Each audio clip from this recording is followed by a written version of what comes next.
కోరికలు తీరాలంటే వాళ్ళు కల్పవృక్షం దగ్గరికి ఎడతారు. కల్పవృక్షానికి చెప్తారు, అది చిగురు వేసి పువ్వు పూసి కాయ కాసి పండయి ఇస్తుంది.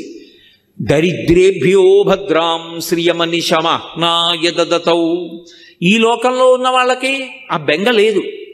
అమ్మా అనొక్కసారి పిలిచి నమస్కారం చేస్తే చాలు, వెంటనే నేనున్నాను రా బిడ్డా అని అమ్మవారు కాపాడుతుంది.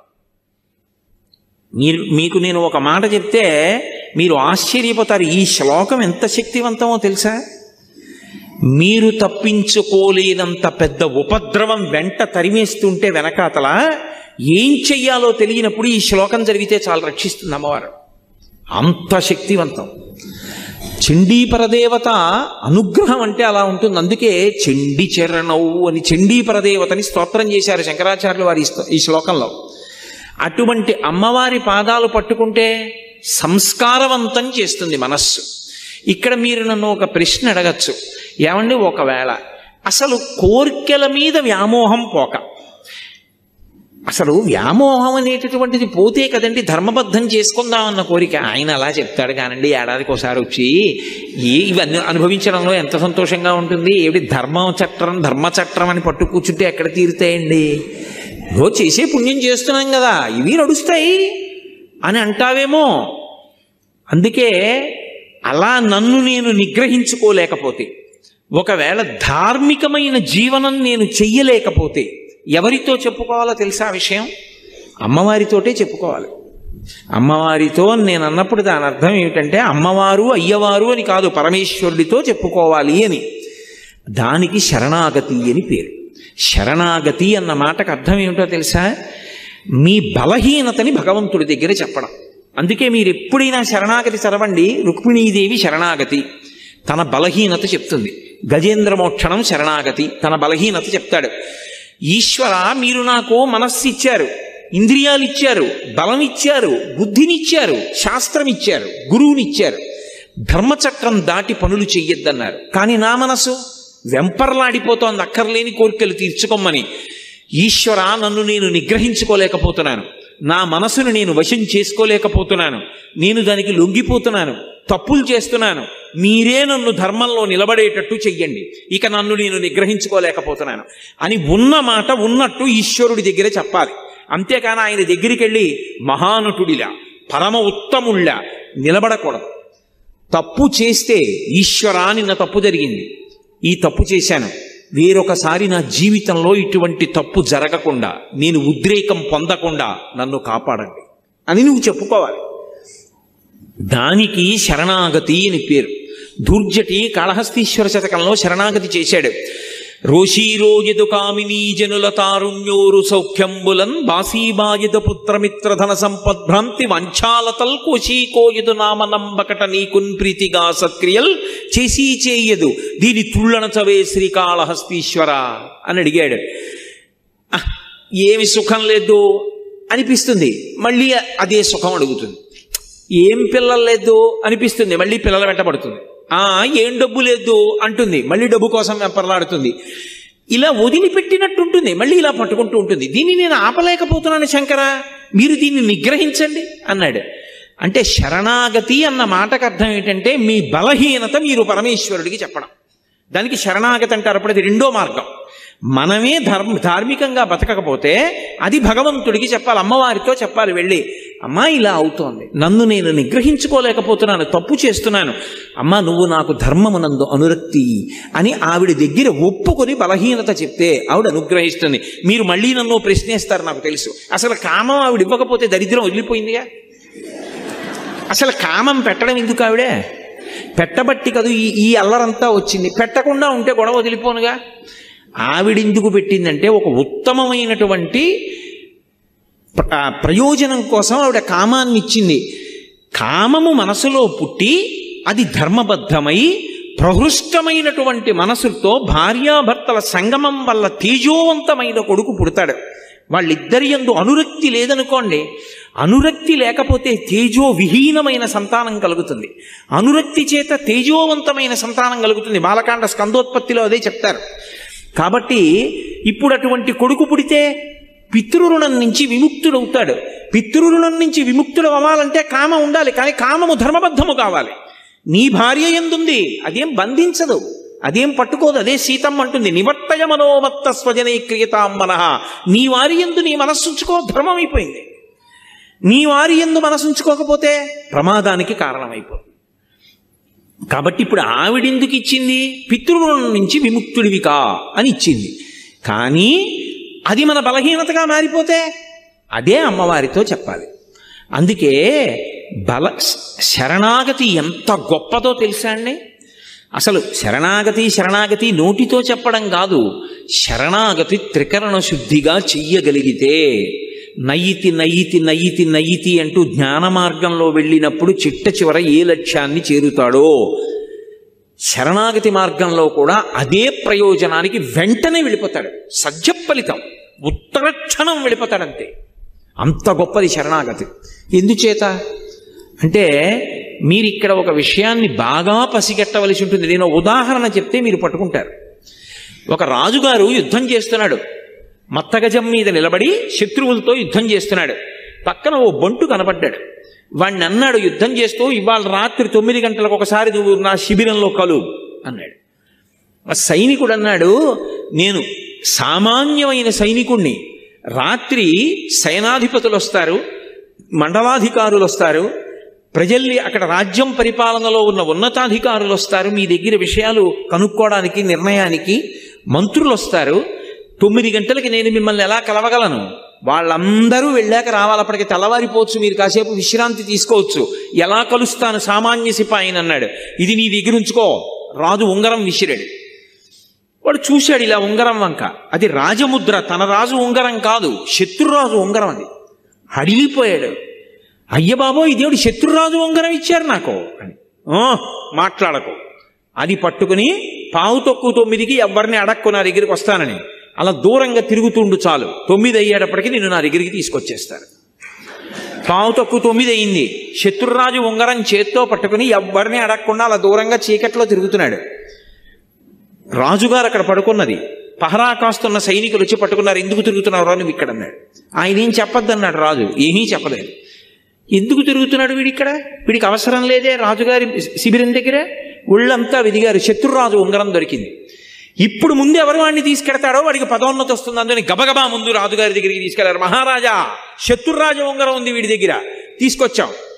మహారాజు అన్నాడు, నేను మాట్లాడతాను, మీరు బయటికి వెళ్ళిపోండి అన్నాడు. అని ఒరే, నా ఉంగరం ఉన్నవాళ్ళు చాలా మంది ఉన్నారు బయట, శత్రురాజు ఉంగరం ఉంది కాబట్టి 9 అయ్యేప్పటికీ నా దగ్గరికి వచ్చేసావు. చూసావా, అది శత్రురాజు ఉంగరం అని తెలిస్తే చాలు, నీకు పనికొచ్చింది. ఇది నన్ను పాడు చేస్తోంది, ధర్మబద్ధము కావట్లేదు, అందుకని నేను పాడైపోతున్నానని నువ్వు గుర్తుపట్టగలిగితే చాలు.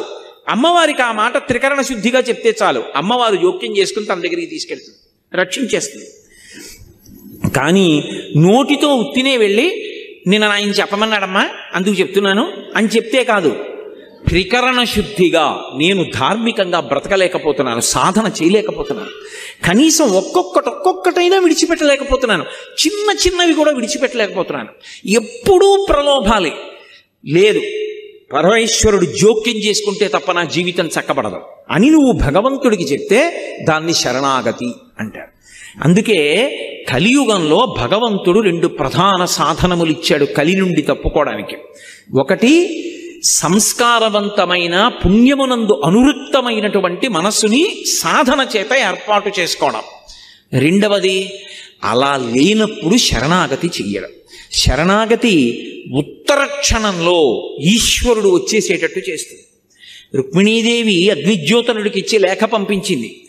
లేఖ పంపించి ఘనుల ఆత్మీయతమో నివృత్తి కొరకై గౌరీశు మర్యాద యవ్వని పాదంబుజతో యమందుములుగన్ వంచింతురో అట్టి నీ అనుకంపన్ విలసింపని ని వ్రతచర్యన్ 100 జన్మంబులన్ నిన్నే చింతించుచు ప్రాణములు విడచదన్ నిక్కంబు ప్రాణేశ్వర శ్రీయుతమూర్తి ఓ పురుష సింహమా సింహము పాలి సొమ్ము గోమాయువు కోరు చందమున ఈ దురాత్ముడు చైత్యుడు నీ పదాంబుజ ధ్యాయనైన నన్ను వడిదా కొనిపోయదనంచునున్నవాడు ఎరుగడు అద్భుతమైన భవత్ప్రతాపమున్ అని ఆ తల్లి నువ్వు వెంటనే వచ్చి నన్ను రక్షించాలంది.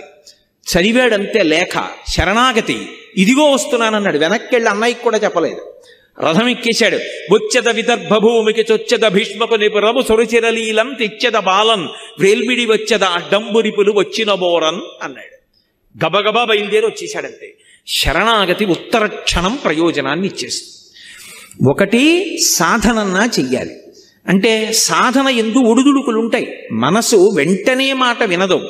అది వింటలేదని దానితో ఘర్షణ పడకుండా మెల్లమెల్లగా ఒక్కొక్కటైనా దుర్గుణములు విడిచిపెట్టే ప్రయత్నం చెయ్యాలి.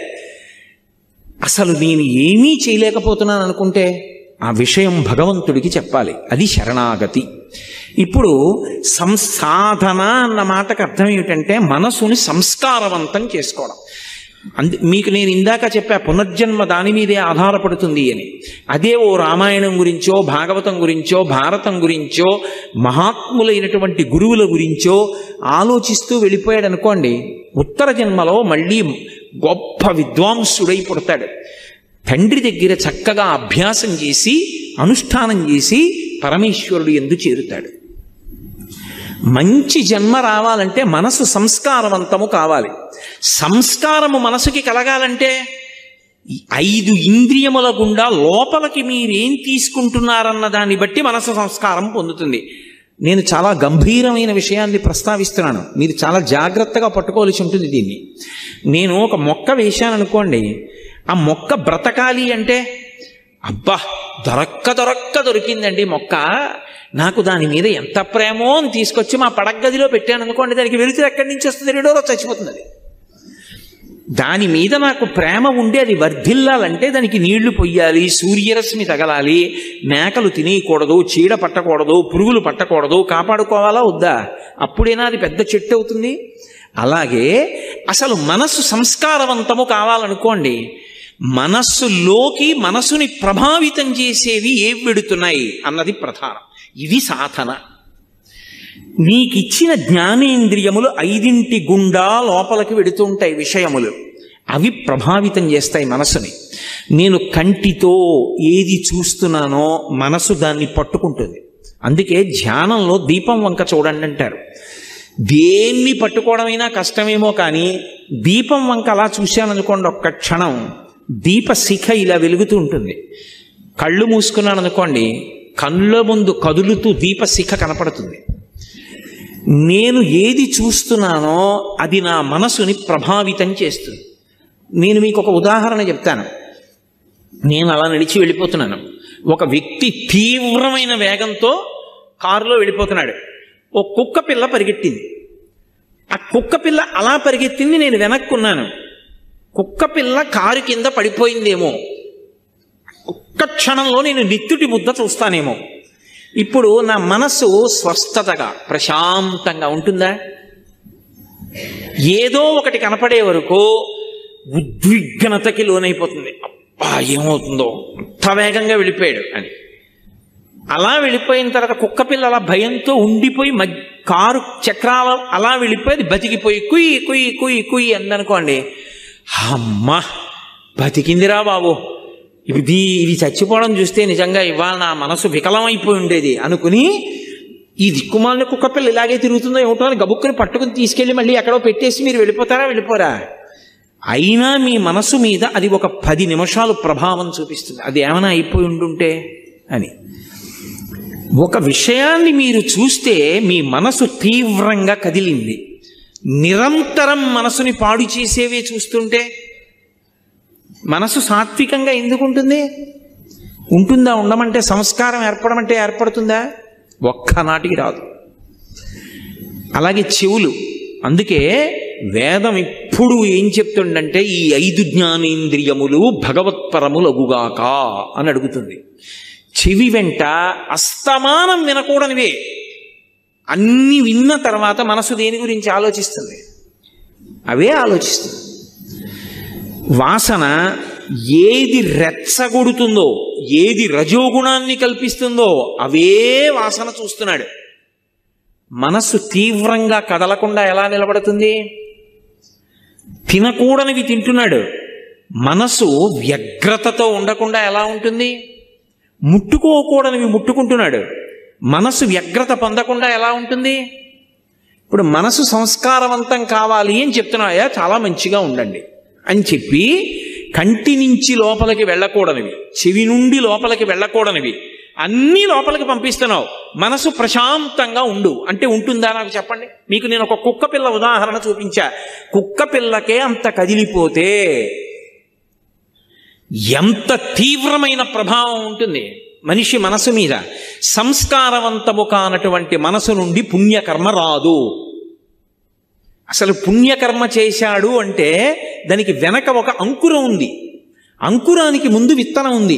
బీజస్యాం తరివంకురో జగదిదం ప్రాంగ్ నిర్వికల్పం పునః మాయా కల్పిత దేశకాల కలన వైచిత్ర చిత్రీకృతం అంటారు శంకరాచార్యులు వారు దక్షిణామూర్తి స్తోత్రంలో. అసలు విత్తనం ఉంటే కదా అంకురం రావడం, అంకురం వస్తే కదా చెట్టు అవ్వడం, అసలు సంస్కారం ఉంటే కదా మంచి ఆలోచన రావడం. సంస్కారం మనసులో లేదనుకోండి, ఇది పైశాచికానందాన్ని పొందడం మొదలు పెడుతుంది. ఎవడో బాధపడుతుంటే వీడు సంతోషిస్తూ ఉంటాడు. మంచి పని చేద్దాం, మంచి పని చేద్దాం, ఎవరికన్నా ఉపయోగపడదాం, ఎవరైనా సంతోషపడితే మనం చూద్దాం అన్న ఆనందం ఒకటి మనసులోంచి ఉద్భుతము కావాలి అంటే ఏది ముందు లోపలికి వెళ్ళాలి? మంచి విషయాలు లోపలికి వెళ్ళాలి. మంచి విషయాలు లోపలికి వెళ్ళాయి అనుకోండి, మంచి సంస్కారం ఏర్పడుతుంది. మహాత్మా గాంధీ గారు రైలు పెట్టే చివర నిలబడ్డారు, రైలు వెళ్ళిపోతుంది. అకస్మాత్తుగా ఆయన చెప్పు జారిపోయింది ఒక కాల్ది. వెంటనే రెండో చెప్పు వదిలేశారు. పక్కనున్నవాడు అన్నాడు, అది రెండో చెప్పు వదిలేశారు ఎందుకన్నాడు. ఆయన అన్నారు, ఒక చెప్పు ఉంటే నాకెందుకు ఉపయోగపడుతుంది, రెండు వదిలేస్తే దొరికిన వాడికి ఉపయోగపడతాయి, అందుకే వదిలేశాను. అంత ఉత్తరక్షణ నిర్ణయం ఎలా చేశారు అంటే మనసు సంస్కార భూయిష్టం. అందుకే చిట్ట చివర తుపాకీ పెట్టి గుండు కాలిస్తే హే రామ్ హే రామ్ హే రామ్ అన్నారంటే ఎలా వస్తుందా ఆ మాట? ఇన్ని కోట్ల మంది వెళ్ళిపోతున్నారు. భీష్మాచార్యుల వారికి స్వచ్ఛంద మరణం ఉంది కాబట్టి విష్ణు సహస్రం చెప్పారు. దశరథ మహారాజు గారికి రాముడి మీద పుత్రవ్యామోహం ఉంది కాబట్టి రామా అన్నాడు. సామాన్యుడు గాంధీ గారు హే రామ్ అంటూ వెళ్ళిపోయారంటే ఎంత సంస్కారవంతమైన పుణ్యపురుషుడయ్యి ఉండాలి. అటువంటి వారు మనకి జాతిపిత కావడం మనం ఎంత గర్వించదగ్గ విషయం. కాబట్టి సంస్కారం అన్నది మనసుని పట్టుకోవాలి అంటే నువ్వు ఏమిచ్చి పెంచుతున్నావు, దీన్ని ఎలా పెంచుతున్నావో మనసుని కూడా లోపల ఏమి ఇచ్చి సంస్కారవంతం చేస్తున్నావు. మీ ఇంటికి వస్తే రామాయణం 6 కాండలు కనపడతాయా? భాగవతం 12 స్కంధాలు ఉంటాయా? భారతం 18 పర్వాలు ఉంటాయా? నువ్వు చదవకపోతే పోను పువ్వేసి నమస్కారం పెడతావా? ఇలా చుట్టూ కళ్ళు తిప్పితే భగవన్మూర్తులు కనపడతాయా? మీ ఇంట్లో మాట్లాడుకునే మాటలు భగవత్ సంబంధమైనవి పెద్దవాళ్ల గురించి ఉంటాయా? నువ్వు ఎప్పుడైనా మంచి విషయాలు చదువుతూ ఉంటావా? అవి చదువుతుంటే సంస్కారవంతమైన మనసు ఏర్పడుతుంది. నేను కూడా పుణ్యకర్మ చెయ్యాలి. పుణ్యకర్మ అంటే ఒకరికి సేవ చెయ్యాలన్న సంతోషం. నిన్ననే చాతుర్మాస్యం పూర్తి చేసి చెన్నై వచ్చినటువంటి కామకోటి పీఠాధిపతులు శంకర విజయేంద్ర సరస్వతి స్వామి వారు సేవ 2 అక్షరాలు చిన్నది కావచ్చు, చేయడానికి పెద్ద మనస్సు ఉండాలన్నారు. ఎందుకని? మీరు చూడండి, లోకంలో నేను వీరికి సేవ చేశానంటాడు. నిజంగా చెయ్యాలని కాదు. ఎందుకో తెలుసా? లోపల ఒక అహంకారం ఒకటి తృప్తి పొందుతూ ఉంటుంది. అది ఉండకూడదు, అది దాటగలగాలి. ఎందుకని? ఆయనకి లేదు, నాకుంది, నేను ఇస్తున్నాను ఆయనకి అన్నాను అనుకోండి, ఇప్పుడు అందులో ఒక చిన్న గర్వం ఒకటి ఉంటుంది. వాడికి లేదు, నాకుంది, నేను ఇస్తున్నాను. ఇవ్వడం వరకు మంచిదే, కానీ నిన్ను నువ్వు గెలుచుకోవడం చిన్న ప్రతిబంధకం వచ్చింది. కాదు, నాకిచ్చిన వాడోడు ఉన్నాడు, వాడు నాకు ఇచ్చాడు, ఓ లేనివాడిని చూపించాడు, నువ్వు తీసుకెళ్ళి అక్కడికి అని ఇప్పించాడు, నాకు పుణ్యం ఇచ్చాడు, నా జీవుణ్ణి కాపాడాడు, వాడికో నమస్కారం. ఇప్పుడు ఆ లేనివాడిగా వచ్చినవాడు ఈశ్వరుడు, నిజంగా వాడు లేనివాడు కాడు. ఈశ్వరుడు అలా వచ్చి నా దగ్గర పుచ్చుకున్నాడు, పుచ్చుకోవడానికి నాకు ఇచ్చాడు. ఇప్పుడు నేను ఈశ్వరుడి చేతి ఉపకరణాన్ని. అందుకే ఈ దేశంలో దానం చేశారనుకోండి, దానం పుచ్చుకున్నవాడు నమస్కారం చేయడు. లోకంలో ఏంటి, ఒకడికి అవసరం ఉంది, ఒకడి దగ్గర అవసరం తీర్చగలిగిన శక్తి ఉంది, ఒకడికి బట్టలు లేవు, ఒకటి దగ్గర బోల్డన్ని పంచెల చాపలు ఉన్నాయి, ఓ పంచెల చాప పట్టుకెళ్ళి ఇచ్చాడు. ఇప్పుడు పుచ్చుకున్నవాడు ఇచ్చినవాడికి నమస్కారం చేయాలా, ఇచ్చినవాడు పుచ్చుకున్నవాడికి నమస్కారం చేయాలా? పుచ్చుకున్నవాడు ఇచ్చినవాడికి చేయడు, ఇచ్చినవాడు పుచ్చుకున్నవాడికి కాళ్ళకి దండం పెడతాడు. ఎందుకని? భాగవతంలో వామనమూర్తి ఘట్టంలో చెప్తారు, విప్రాయ ప్రకటిత వరాయ భవతే విష్ణుస్వరూపాయతే తత్ప్రామాణ్య విధే త్రిపాదస్య ధరణిం దాస్యామి యంచున్ క్రియాక్షిప్రుండై ధనుజేశ్వరుండు వడుగున్ చేసాచి పూజించి బ్రహ్మ ప్రీతం అని ధారబోసే భువనం ఆశ్చర్యము పొందగా. బ్రహ్మప్రీతం అని పరమేశ్వరుడు సంతోషించుగాక. ఆయన రూపంలో వచ్చినవాడు ఈశ్వరుడు. ఇవ్వగలిగినటువంటి ప్రజ్ఞనిచ్చింది ఆయనే. లేకపోతే నేనెక్కడి నుంచి ఇస్తాను? ఇవ్వగలిగానంటే ఆయన అనుగ్రహం. కోటేశ్వరరావు గారు ఉపన్యాసం చెప్పారని పైకి కనపడుతుంది.